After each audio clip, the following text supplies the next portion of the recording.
only know one truth.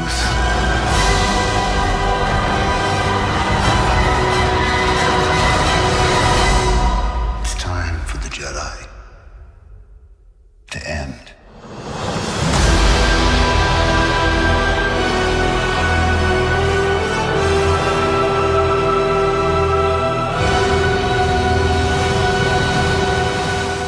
Hey everybody, Chris from Ready, Set, Geek here, and I am going to be talking about Star Wars The Last Jedi. Now, this is not the video that I thought that I was going to be doing. I thought we could have like a lively discussion about all of the greatness, and have a nice review, and maybe some top 10 favorite moments, and, well, that doesn't seem to be happening because there's this backlash about this film. It seems like a lot of people aren't digging it. People that are friends of mine, well-respected people in the Geek community, the Ready, Set, Geek community, if you will. And I wanted to address that because I really enjoyed this film. I saw it 3 days opening weekend. I saw it IMAX 2D on Thursday at midnight, and then IMAX 3D less than 12 hours later in the same theater. And then I took my son Parker, who's 8, on Saturday, and he loved the film. And each viewing, I've loved it more. Now, I also came in a self-professed Rian Johnson fan. I'm a big Star Wars fan. And I just don't understand a lot of these issues and qualms. And so I've tried to compile a list of some of the things that I've been hearing. And I just want to, hey, let's knock them out. So, this officially is the Ready, Set, Geek defense, Your Honor, of Star Wars The Last Jedi.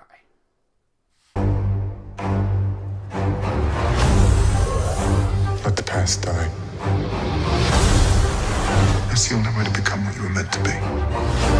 Darkness rises, and light to meet it. We are what they grow beyond. That is the true burden of all masters. So this is what Yoda says to Luke. And honestly, it's the words that writer-director Rian Johnson is using to tell his audience exactly what's happening in this entire movie. In fact, if you break down this scene, this Yoda and Luke scene, which is awesome, by the way, hooray for the return of Puppet Yoda, the entire movie, the whole trilogy, actually, is being completely summed up. Luke knows the idea of the Jedi Order, the things that have come before, i.e. the original trilogy, should be left in the past. It's time to burn it down. But of course, in typical Luke fashion, he gets all wishy-washy about it, and he wants to do it, but he can't do it. It's just too important to him. It's precious. Just as Star Wars is precious to every single one of us. Yoda, however, has zero qualms about it. He knows that it's time to let go of these preconceived notions of what a Jedi is. What Star Wars itself is. Let it go. And then, of course, we are what they grow beyond. Yoda also knows that Rey, the central character of this new trilogy, has already taken the sacred Jedi text. She will remember, and she will learn. And Star Wars will continue. And these new filmmakers will always do new and inventive things in this cinematic galaxy far, far away, while always holding the original trilogy, our own Star Wars sacred text, in their work. Star Wars The Last Jedi is an excellent movie. Star Wars The Last Jedi is an excellent Star Wars movie. For some reason, however, the backlash against this film has been all we've been hearing, and I just don't get it. The central argument against The Force Awakens is that it was just a rehash of A New Hope. Well, the Starkiller base is just a bigger Death Star. Rey is just another Luke, and Kylo was emo Vader, and over. So this film should make sure that it doesn't follow all of the beats of Empire, right? Well, apparently not. Now, Last Jedi is too different. It doesn't feel like a Star Wars film. I honestly don't know what a Star Wars film is supposed to feel like. Rogue One didn't feel like a Star Wars film. It felt like an honest look at the price of war and the things that we tell ourselves that we are doing for this greater ideal that we fight for. Rogue One was about a group of heroes that were murderers and thieves and scoundrels and assassins, all in service to this idea, and all who die in a very real high-stakes war. Is that a Star Wars film? Were the prequels, with their senatorial debates and morality pondering and midichlorians and hatred of sand, a Star Wars film? I'm going to say it again. Star Wars The Last Jedi is an excellent film and an excellent Star Wars film. I'm not saying it's not without its flaws. It's bloated in the middle, especially with the Canto Bight stuff, and there's some character beats that could have been handled a little differently. Actually, my main complaint about anything in this film was definitely Canto Bight. I dig what Rian Johnson was trying to set up, this other side of scum and villainy, but it got hit over our heads several times, and it didn't really do anything to further along plots except for have Finn and Rose spend time together and give them something to do. It almost felt like a side mission in a video game.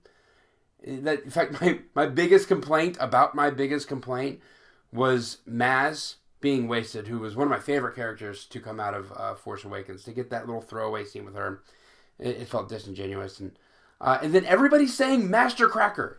You got to get the Master Cracker. Oh, get the Master Cracker. Did you get the Master Cracker? Oh my God, stop saying Master Cracker. Please give the character a damn name. I know that we were supposed to get this whole mistaken identity, but they knew it wasn't the Master Cracker. Stop saying that word. It just drove me nuts. Anyway, this whole section of the film felt like it was sponsored by Battlefront 2, and like EA was charging you for every single Jurassic Park reference in the escape sequence. I think that there's something really cool that can be done with all of this, with more time and more focus, and it should be really interesting, but it just felt out of place in this movie. I'm hoping that maybe it's worth exploring in Rian Johnson's new trilogy that he's developing right now, but in Last Jedi, it was just kind of meh. Okay, so that's out of the way. That's my Star Wars The Last Jedi gripe. I loved the rest of the film. Now, not everyone did, so let's head on address what people are whining on the interwebs about. I'm sorry if I called you whiners. No, never mind, you're whiners. Okay, here's one of the things I'm hearing. Snoke, he was a waste. No, Snoke was great.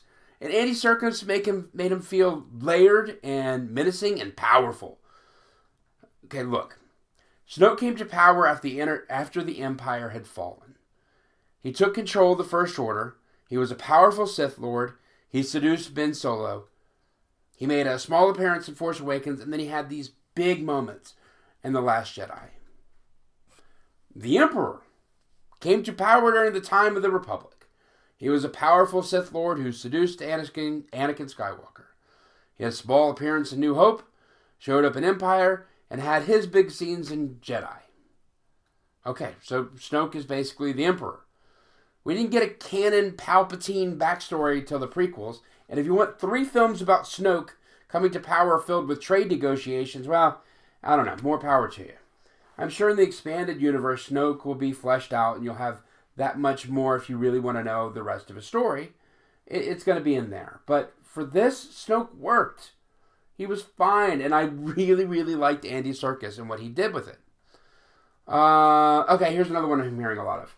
About Poe Dameron. Poe should have just been told the plans, and he never would have done all of this other stuff. Okay, let's talk about Poe, because I love this character. I love this character, and Oscar Isaac is killing it. Poe single-handedly is responsible for more rebel deaths than anybody else in this film. Right at the very beginning, he immediately ignores a direct command from his military leader, General Organa. His actions lead to an entire bombing fleet being wiped out and mass casualties. I can't imagine any scenario where in the military, this act wouldn't get you tried for treason. Instead, he's reprimanded, he's stripped of his commander status, and he's thrown out of the seat of power. This is opposed to, court-martialing. Now, when Leia is attacked and incapacitated, Vice Admiral Holdo is placed in charge. Poe demands to know what's happening. Nope, son, you don't get to know. You are not a commander on the ship, you are a soldier. You just got massive amounts of people killed because of direct insubordination. Poe could take his orders from a well-respected military leader like Holdo, but instead, I know better than this. And he sends 2 people on essentially a wild goose chase because he's Poe and he's got to be right. But Poe must know the plan so he can get to know just how right he was.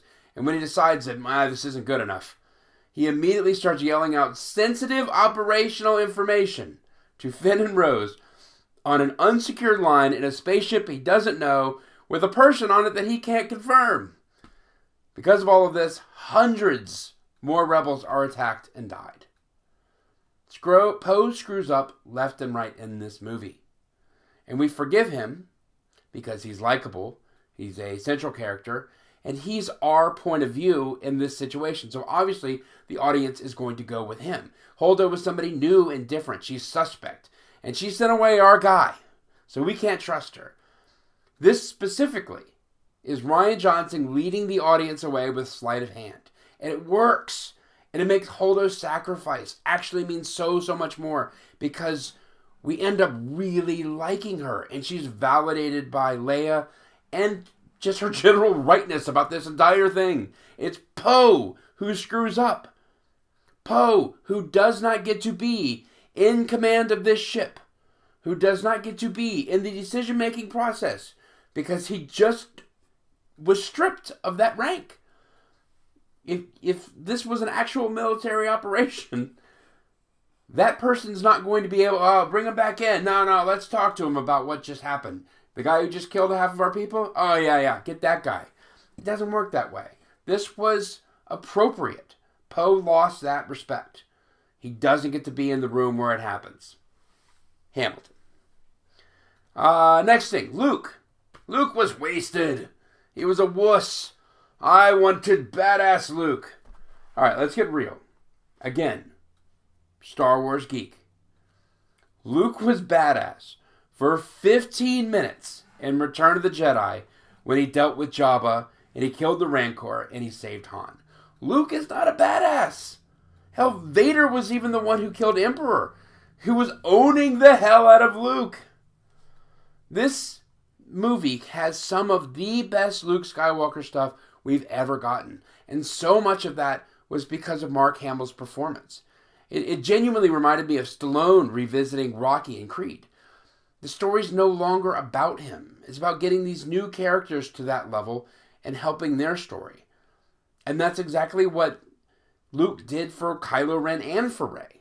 Luke failed Ben Solo and damned him to the darkness with his moment of weakness. He blames himself and he knows that Snoke rose to power because of him. And subsequently, now we have got Kylo Ren. Why did Snoke rise to power? Okay, so Luke and Snoke specifically say, the Force requires balance. This isn't new. This is in our Star Wars sacred text of the original trilogy. There is no light without the darkness. Vader, he turned, and then he died. The Emperor was vanquished. He died. Luke was the last remaining Jedi. Thus, for balance, Snoke. Ben Solo becomes Kylo Ren. Thus, for balance, Rey. Kylo was training his Knights of Ren. Thus, for balance, the Force will fight to find those who will wield the light. This isn't a plot hole. It's Star Wars. This is the universe, and these are the sacred texts. They laid all of this out. If the Jedi goes away, the dark side maybe goes away too. Hence why Snoke says, I didn't realize that Luke Skywalker was so wise. He could have, this was suicide of the light and the dark. And obviously all of that goes away because Rey is now going to be a Jedi and the fight will continue. But in his mind, him cutting himself off from the Force will hopefully weaken the dark side. There's a point to be made there. Okay, let's quick hits. What else? Phasma was wasted. Okay, I guess that's a genuine gripe. She's going to be an awesome character for the extended universe. I think she already has her own book. She looks badass. You can't tell me that's not a Star Wars trope, though. Finn didn't have much to do. Yeah, I'm a little bummed about that. But I really liked his interactions with everybody. And John Boyega is just great. And he finally settles into that role in the rebellion where he was really hesitant about. He's a leader now. Rose was an exposition machine. Sure, I guess. I don't know. I'm also not going to say no to a person of color getting featured in a big blockbuster, and she had some really cool moments. Benicio del Toro had that weird stutter. Really? I don't. Shut up. What was another one? Here we go. Rey's parents ended up being nobody. Yeah. They never really said they were going to be somebody. That was all of us. That was us spending 2 years speculating, going online, wanting to know, is she going to be a Kenobi, or is she a Solo, or maybe she's related to somebody from the extended universe that we read books and comics and from Rebels or Clone Wars, or who knows. Look, Rey's parents sucked. And she raised herself. Hence seeing herself when she wanted to see her parents in the cave. Anakin's mom was a slave. The kid at the end of the film is a stable boy. The Force runs through everything. Some people are Force sensitive. Some people can become Force wielders. The original trilogy focused on Luke, Obi-Wan, Vader, Leia, Han. In a universe filled with characters. We focused on 5. To keep going back to that well is just doing the same thing over and over and over and over. I love that Finn and Rey and Poe have no connections. They shouldn't. Hell, in that list of 5, 2 of them aren't even supposed to be able to have families and to procreate. Rey trained herself in the harsh environment of Jakku. She learned to speak multiple languages. To defend herself, she became smart and crafty. And when something awakened inside of her, she became incredibly strong with the Force. Rey won't be trained by the Jedi Order. She won't become a Padawan. She will redefine what it is to be a Jedi. Okay, so there's one more thing I wanted to talk about quickly, and that's the theme of this movie. Because it's failure. Again, the Yoda scene. Yoda tells you that without hesitation what this film exactly is about. Failing and then learning from that failure. Luke failed with Ben with his moment of weakness that hand-delivered him to Snoke. Rey fails to escape and accept her past. Kylo fails to fully turn to the dark side. Poe fails to accept orders or that someone may know better than him. Finn fails to fully accept who he is and not be self-serving. Everyone has to address their failures in the final act of this film. It's character storytelling at its finest, and every single one of those actors nails the transition. Look, you can genuinely sit here and nitpick the hell out of everything if you really want to. You could talk yourself out of enjoying Empire. I can't even imagine what a comment section would have looked like if they were around when that movie, because it was such a stark departure from A New Hope. Star Wars The Last Jedi is an excellent movie. Star Wars The Last Jedi is an excellent Star Wars movie. Stop fighting everything. Stop trying to hold on to whatever it is that you're holding on to and realize that our Star Wars happened. And we get to see an entire new group of people take over. There was maybe 20 to 30 minutes of this film that was bloated and Cantu Blight didn't play. This has one of the best scripts of any of the Star Wars films.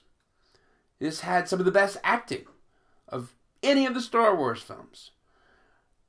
And it had the best visual of any Star Wars film. The third act of this movie, starting from right when Yoda appears to that pitch perfect ending, is some of the best Star Warsing that has ever been Star Warsed. The throne room, the battle on Crete, the hyperdrive kamikaze. Let go of the things that we think. Let go of the past and our preconceived notions and embrace the future of what this franchise is, because I'm telling you, it's as bright as 2 suns in the western sky. I want to know what you guys think. Am I wrong? Am I completely off base here? Fire away! Let's embrace the negativity, I guess, as I sit here and rail against it. Go see the movie. Go see it again and again and again. Like, share, and subscribe. Join this conversation. I want to know, what did you like? What didn't you like? Let's try to build something cool here. And Ready, Set, Geek for all your information.